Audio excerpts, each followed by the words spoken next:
Hey everyone, hope you're enjoying your Friday. That's how the Mooch says it. Gotta get Scaramucci on the show. I couldn't do the normal Monday stream this week, but I'll be back this coming Monday, still deciding what book or article we're gonna do. How's it going? Either something from Adolph Reed or Exiting the Vampire Castle for the mini primer on Monday. But back to the normal schedule with the Friday news roundup super chat questions. So I'm happy to be here. Appreciate all of you guys as ever. Hit me in the super chat if you have any questions. These super chat questions are important because basically, YouTube is pushing away and demonetizing politics, blah, blah, blah. You've heard all of it. So this helps us push the channel along, and pushing the channel along is really important in the broader ideological war. Good morning. Everybody check out What Do You Mean? Her channel is incredible. I'm talking like incredible work. Check out What Do You Mean? Go subscribe. But yeah, so one, it's just to have the left voices, and I think particularly in our case, not only a left voice, but a socialist voice, an internationalist voice, a global voice, a voice that is all about the periphery. Focusing on whether it's the Middle East or the Caribbean, really understanding different global dynamics, Africa, the illicit histories, and so on, being clear and unequivocal about the right candidate in Bernie Sanders in the presidential race, all that stuff. But then it also is a doorway to people becoming patrons of the show and getting the whole thing, which is really high level and I'm super excited about. So of course, go over there to patreon.com/TMBS to become a patron as well. Thanks for drawing the attention to Canadian elections. I'm in Alberta and I need a change of place. And I need to change of place from the garbage I hear from conservative and delusional carbon tax pushing liberals. Left is best. I'm not sure I follow that one, but I do think there's better things to do and more important things to do than a carbon tax. One, we need to start gradually phasing out fossil fuel companies. First of all, a lot of these people should be, frankly, liable for what they've done to the ecology, liable for what they've done to the planet, liable for what they've done in terms of propaganda operations around fossil fuels and so on. I think that a more interesting model to me than a carbon tax is in conjunction with just mandatory phase outs, which correlate with a whole bunch of things, investing in public infrastructure, improving transportation, all sorts of other really important energy efficiency and conservation areas. But also, I would add to that, basically, there's this idea of a carbon dividend tax, which is that not only do you place a tax on carbon, but because you're basically polluting the commons and you're benefiting from the commons, that if we're going to tax something related to it, the money that flows out of it should benefit the greater good. It should benefit the commons, so that the taxes that come out, I would agree with that, SP, of course. If the taxes that come out should get into investment for public parks, for all sorts of other forms of public good, for public health and welfare and so on. The whole frame of restoring the commons is huge. That's connected with indigenous sovereignty and rights. It's connected with a free and open technology. So technology is not just an agent of corporate surveillance and the stalker economy. If you understand commons properly, and you even go back to Marx's work on the enclosure of the commons, right? That's the process of primitive accumulation. How do things actually get created into the private market? When you push people off of common fields, when you build stone walls around forests that people actually used to be able to sort of roam around and create their own living on, and then they have to go to advanced voting begins today in Canada, FYI, go vote for NDP. Then they have to go into the cities and worked in factories and sweatshops. That process of primitive accumulation that Marx outlined, that's still the global pattern. I mean, look, the Amazon is that. The global encroachment on the Amazon with the genocide of the native peoples there. And of course, that's a global pattern. And that's a framework for understanding politics in a different way, which is restoring the commons. And there's a framework for understanding the commons that encompasses everything from the biosphere, from what's underneath the ground, to global technology, but even successful social programs like even Social Security as an example. I think that just, a couple of thoughts on this Trump, Ukraine, impeachment, and whistleblower stuff. I think people need to recognize that there is a mainstream democratic tendency that is obviously pro-national security state. It's always been pro-national security state. And it feeds national security state narratives, and it's an incredibly dangerous thing to continue to empower and promote the defense establishment and the intelligence agencies. And at the same time, Donald Trump is flagrantly disregarding congressional will, is acting in an undemocratic manner, and not even to mention the things like that we always have to get back to: kidnapping children, terrorizing families, the grotesque ICE policies of this administration. And even as we look at what's happening with the betrayal of the Kurds and the already horrific fatalities that we see Turkey inflicting on Rojava, and then Trump turning around and sending troops to Saudi Arabia. And by the way, there's reports that the Turks might have actually accidentally hit US troops. So this situation is an incredible mess. But you have to think of Trump. I was actually just talking with Abby Martin about this. And I'm really excited for the work that she's going to put out soon. Because Trump is an extension and an amplification of empire. And the mainstream, the MSNBC, the national security state, all of the crappy Democrats, all that, yes, they're empire candidates, they are absolutely in that nucleus of U.S. foreign policy, of the arms industry, of the hegemonic order. Hip-hop heads, peep, low-key soundtrack to the struggle. Thank you. They are all part of that hegemonic order. But any frame that allows Trump and Trumpism to pretend that it is not part of the same hegemonic order is a lie and a delusion and an abuse of intellectual coherence. And I go back to this essay I always recommend people read called The Age of Humanism is Ending by the Cameroonian philosopher Achille Mbembe. And Achille Mbembe wrote that in 2016, before Trump was elected, before this global ascendancy of the neo-authoritarian far right in Hungary and Brazil, and well, it was already in India and so on, and Israel and Russia and that dynamic, and the Philippines.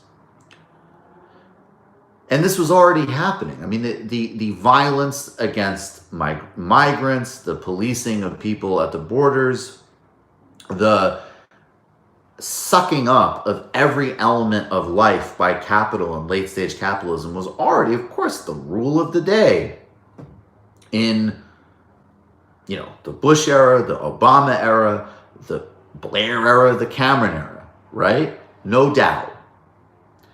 So the age of humanism is already ending. But at the same time, in that essay, he talks about Gaza and the specific element of Israel's violence and subjugation of Gaza as the template for where we were heading. Now, who's accelerating that template? Donald Trump. So we need to have a conversation that does not empower the security state and Russia or xenophobia or all of that as well, but also not romanticizing Russia or China, but also recognizes that Trump isn't even like, oh, well, he's a racist, corrupt scumbag and all of that, but he's pushing back in his own weird way. He's not. It's an amplification and a continuity with even enhanced brutalities, which is the next phase. Damn, I didn't know that I was going to get so pumped up on that on a Friday afternoon when really I should be at the gym or taking a nap. Hit me on the super chat if you got any questions, got any impression requests. I got to say, I really enjoyed, for those of you who also watched the Majority Report, I really enjoyed Ralph Cramden's Sam Cedar, by the way. I really enjoyed that. It's payday, so show solidarity with your favorite left-wing champions. Brian, thank you, brother. Appreciate it. That's how we do what we do. And also, I mean, again, because we've been so successful on Patreon and because we're growing, that's how we're doing these video illicit histories. And I have more time to do these streams. And for Comrade and Above patrons, we just did this incredible 2-part series with Joshua Kahn Russell, these group phone calls on activism strategy and how to actually organize, which is amazing. Ralph Cramden. It was like when Sam gets these little plots and he's just like, what we're going to do is we're going to do a new commercial for Who's the Caboose. And Sarah's going to be in it and they're going to be, and everybody's going to be there. And then it will be an ad for the movie. He was talking about this incredibly convoluted ad that he was making for the Who's the Caboose movie, which like most people would not understand. And I loved it because I realized that sometimes that like when Sam had ideas like that, it was very like Ralph Cramden. You know, he was just like, Alice, we better get the inventory ready, because the 1990s straight-to-DVD films are going to be flying. Thank you. I had an amazing time at Democracy at Work. Obviously, Richard Wolff, friend and mentor. Everybody should be listening to and subscribing to Richard Wolff. Everybody should subscribe and listen to David Harvey's Capital series. Let's give us some shout-outs. Shout-outs, obviously, to Malika Jabali. She's great. She's a regular on the show. Shout out to Abby Martin. Abby Martin's going to make her debut on TMBS November 1st. I live in Minneapolis, was at the Trump protest outside of the Target Center yesterday where he was speaking. I'm honestly worried Trump can win Minnesota, especially against the centrists. I'll keep volunteering for Bernie. I mean, clearly the Trump people think that Minnesota's in play for them. And I'll answer your question, but first you don't think that Amy Klobuchar will hold off Trump in Minnesota? You don't think her powerful message of we can't do shit and you don't deserve anything won't pop? Look, I legitimately think, here, let me be really honest about this. In 2015, 2016, if you just ask me straight up, because part of politics is absolutely, it's branding, it's presentation, it's people's comfort level, all that stuff cannot be discounted. And ideologies mixed in it in weird, unpredictable ways. You know, I'm really worried about Minnesota, so I'm looking at Amy Klobuchar. What chance do you think Bernie has for the nomination at this point? Good morning from Melbourne. Bernie is a top 3 contender, period. He is right in the mix. So the question is working our asses off for him. Any chance of a West Coast live TMBS? Any chance of another West Coast? Well, we did LA. And I will tell you that Austin is in the works. Dems' lack of enthusiasm to get Trump's NY state taxes because NY politics are all D's and might implicate themselves. I think that's actually very possible. There's a huge amount of corruption across the board. But anyways, wearing Abby's Gaza Fights for Freedom t-shirt now. Awesome. Yes, we're going to talk about that November 1st, and that movie's amazing. So what I was going to say, though, is I think the Trump people think Minnesota is definitely in play. I think, though, the Republicans for a long time have thought that they're in play, and I'm not sure that it really is. But and I was saying, look, there was a time where, honestly, pre-falling apart Joe Biden might have been somewhat of a safe pick for certain parts of the electorate. In this election, you have the amazing convergence of the best candidate in terms of the best candidate in modern American politics, if you're on the left, which is Bernie Sanders, is also the one that has the best chance, or has to be at least the second best chance of winning. Could you please do the Marxist mentor impression? I'm not sure I'm specific enough to even know what I'm talking about. Was that the, for David Griscom? Like, come on out here, David. We're going to do some fly fishing, talk about primitive accumulation. Because I'm the only female national executive for the Australian Progressive Party. I've been tasked with leading the Women's Caucus. Help, please. Guys, help. What do you mean? Thames Darwin, thank you, brother. Thames Darwin, not only a great patron of TMBS, he's actually been a guest. We did an illicit history of the German Social Democratic Party. That's the type of thing you get at patreon.com/TMBS, a deep global political education. Also, Thames, I have to ask you and everybody else, how many people have gotten their tickets to the Philadelphia live show? November 23rd at the World Cafe. Artesia Balthrop, Emma Vigeland, and Crystal Ball, and of course, all of us, the TMBS crew. I'm incredibly excited about that. Oh, and I should also say, I always forget this. When you subscribe on YouTube, you also should hit the ding thing, the bell button, so you know when we're going live. White liberals don't want people to think for themselves.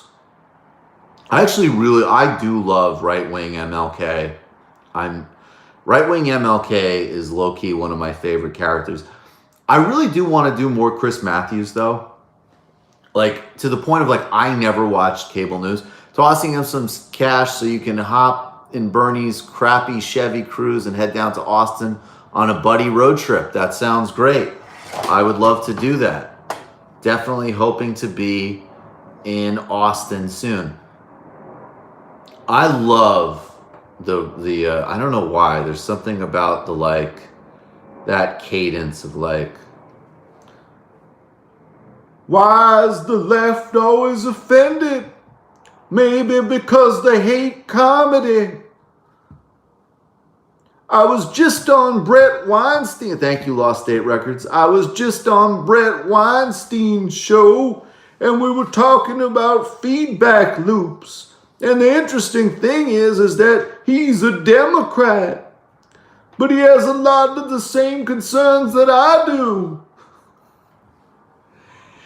You know what's awesome? What's awesome about Chris Matthews as a character is he is this big, ridiculous, dumb puppy dog in a way. And then it's like, and he's so sensitive, which we all are. So I love his, let me actually wait a second. Hold on. Before I get back to that, solidarity and love for all of you. Next time you talk about hip hop, I hope Kendrick Lamar comes up between Pulitzer and Geraldo Rivera's disgusting comments he lampooned on Damn. Thanks, bruv. Lula Libre. Yeah, Kendrick is definitely, obviously, Kendrick's great. I can't lie and tell you that he's on the rotation in the same way as much as people that I talk about, but Kendrick is objectively a great talent. And I like him, of course. Speaking of I Am Revolutionary, speaking of MLK, planning on making my own YouTube videos dealing with civil rights leaders and their opposition trying to be the Black Three Arrows. That sounds fascinating. Maybe he's trying to be the white I Am Revolutionary. Check that out. Good luck in that project.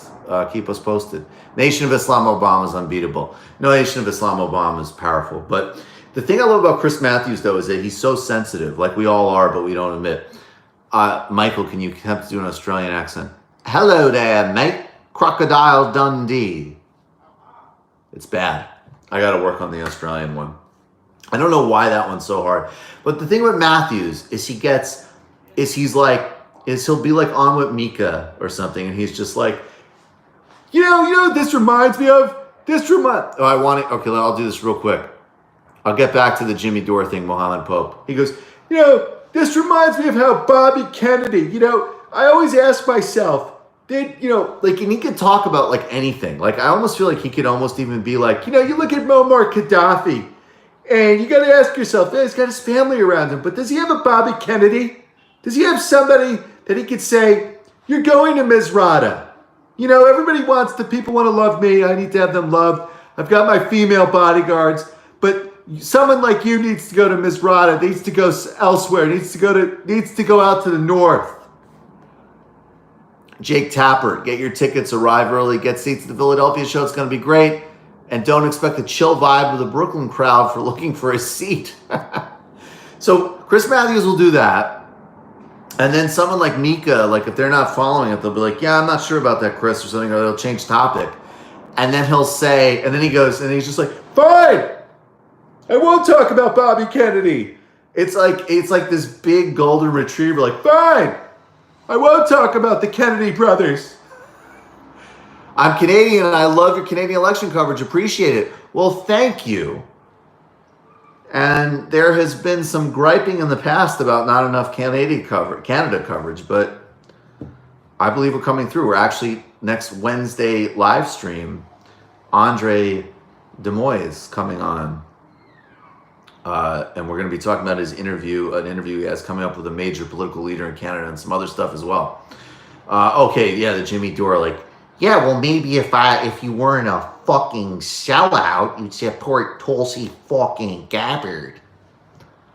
I just love, like if Chris Matthews could be talking about just like anything.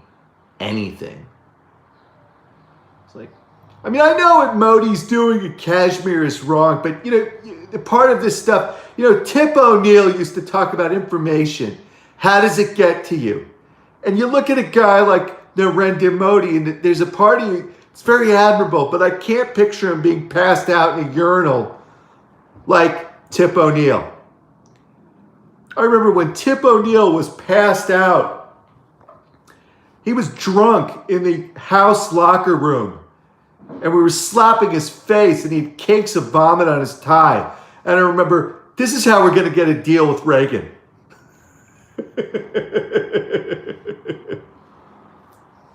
We're going to get a deal with Reagan like this because it's that personal touch. Have you covered any of the Iraq protests, Michael? I haven't yet. It's something I need to find out a lot more about. I'd very much like to get Patrick Coburn on TMBS, so I'm looking into that.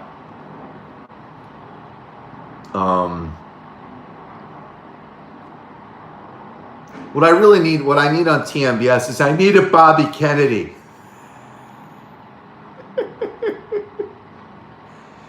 I need an enforcer who actually cares. That's the other thing. I mean, Chris Matthews is a very addictive impression man. I would definitely say that we need to, of course, continue exerting all pressure, all solidarity with Rojava. And part of the solidarity with Rojava, part of opposing this grotesque slaughter that the Turks are doing, is synchronizing it with a proper understanding that Trump is an agent of empire. He's not an isolationist. This is not a break with the past.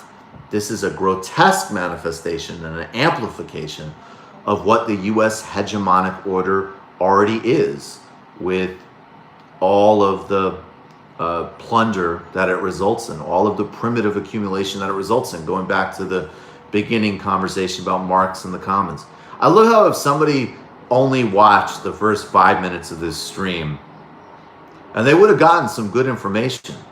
That Marx primitive accumulation stuff, that's good shit.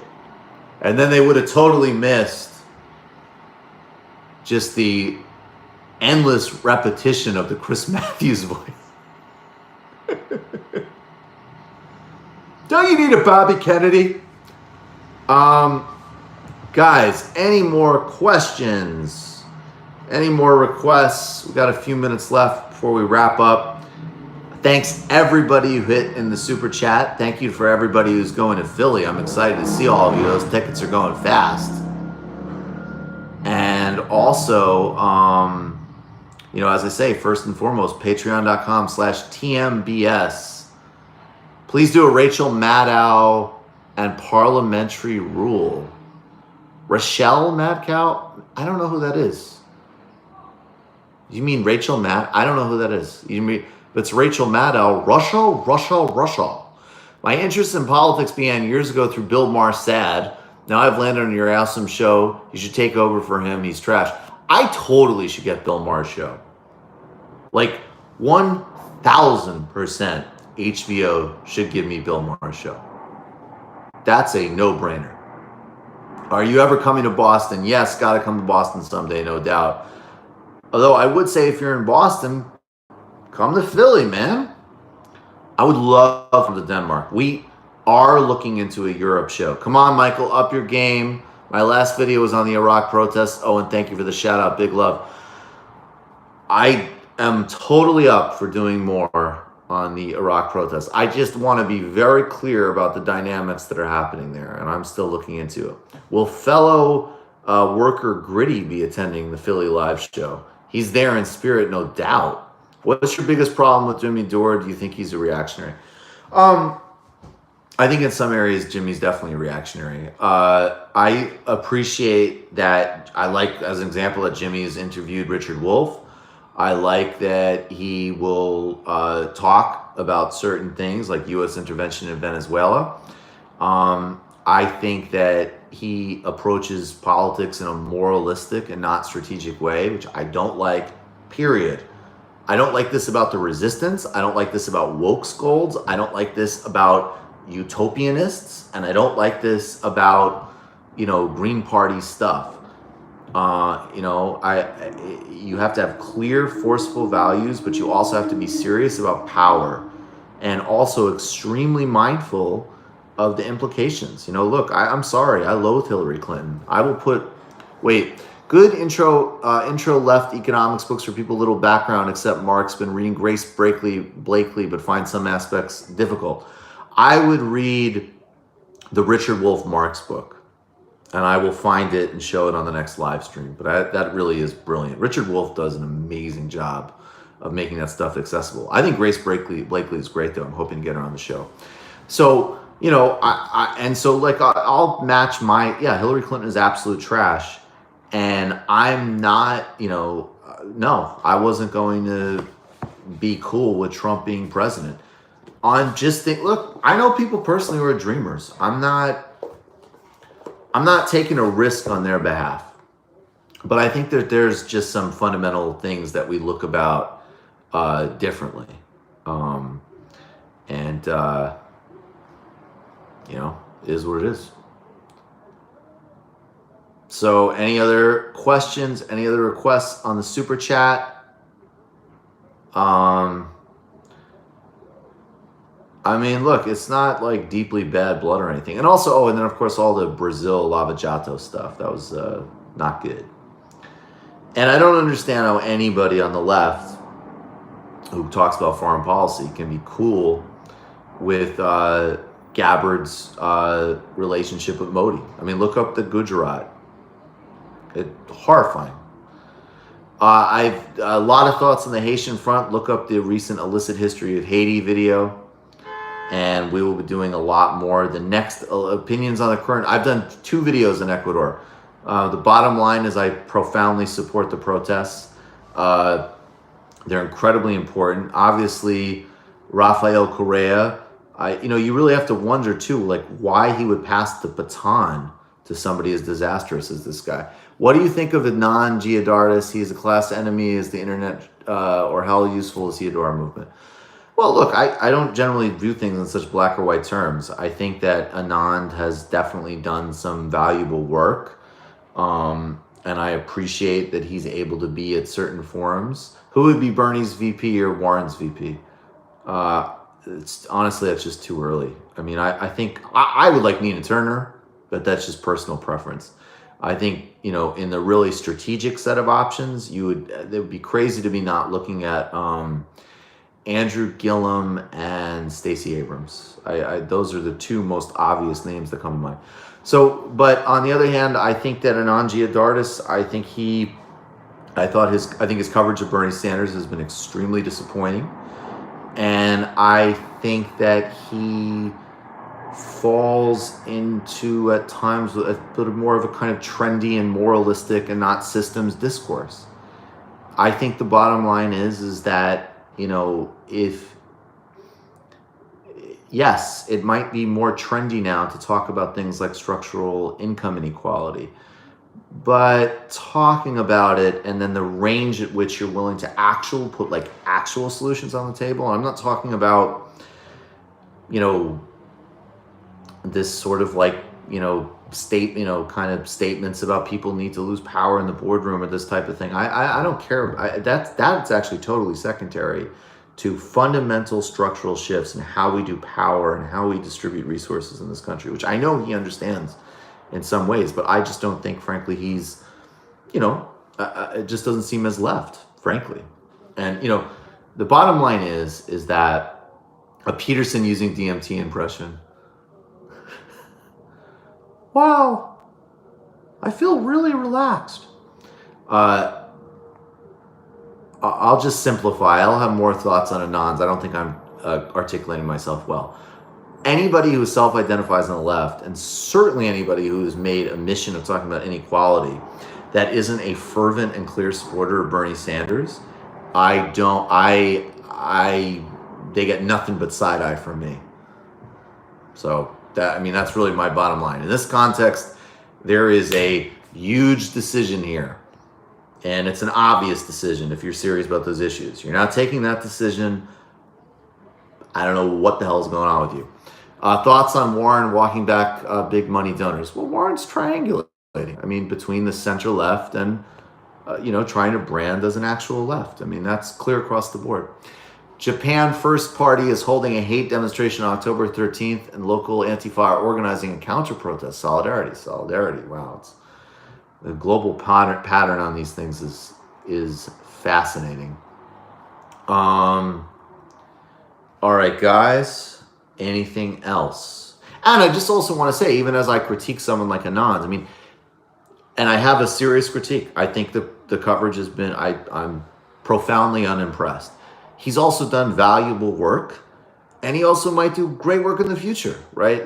That's also the other reason I don't like this, the vampire shit writ large. Everybody's complicated. Everybody can redeem. Everybody can evolve. Everybody can change. In this context, in this political battle, to frame yourself as centered on those issues of things like inequality and not supporting Bernie Sanders is craziness.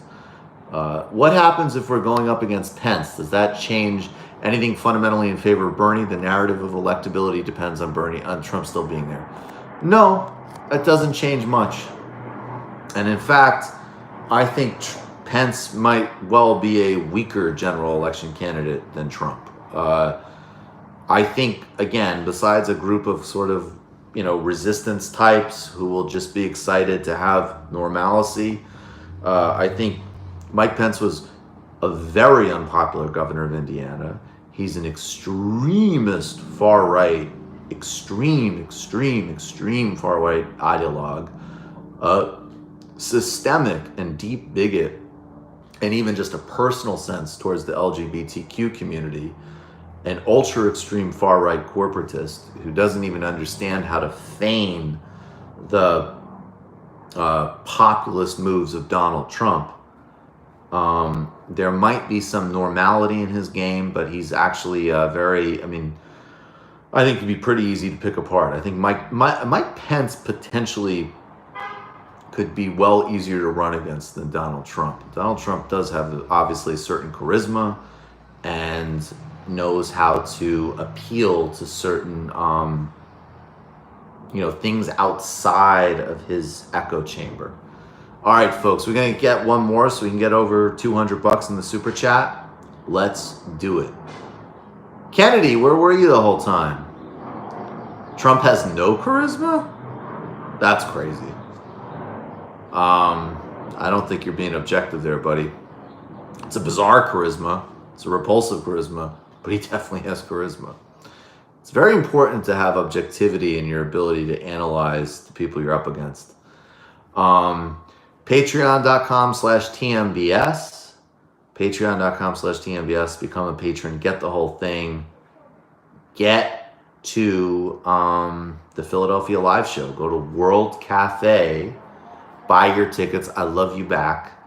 Buy your tickets for World Cafe. There's no, usually they're 21 above. This one, anybody can come to, which is nice. Thank you, Michael.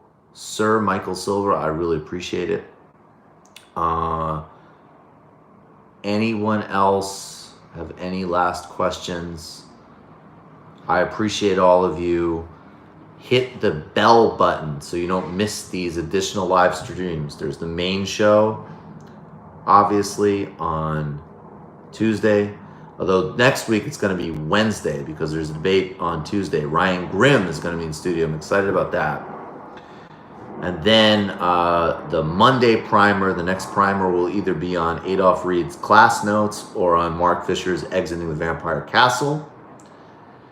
If you click the bell, you'll get the notification. Tuesday is usually when the main show is. Upcoming guests, Abby Martin, Richard Wolff, Harvey K, John Idarola, Alona Minkowski, and some other amazing guests that we always have. Atizia Belthrop will be back soon. The bell in the bottom left. Click on it. One day we need to have Cornel West on the show, of course. Trump resigning, a possibility. I find it very hard.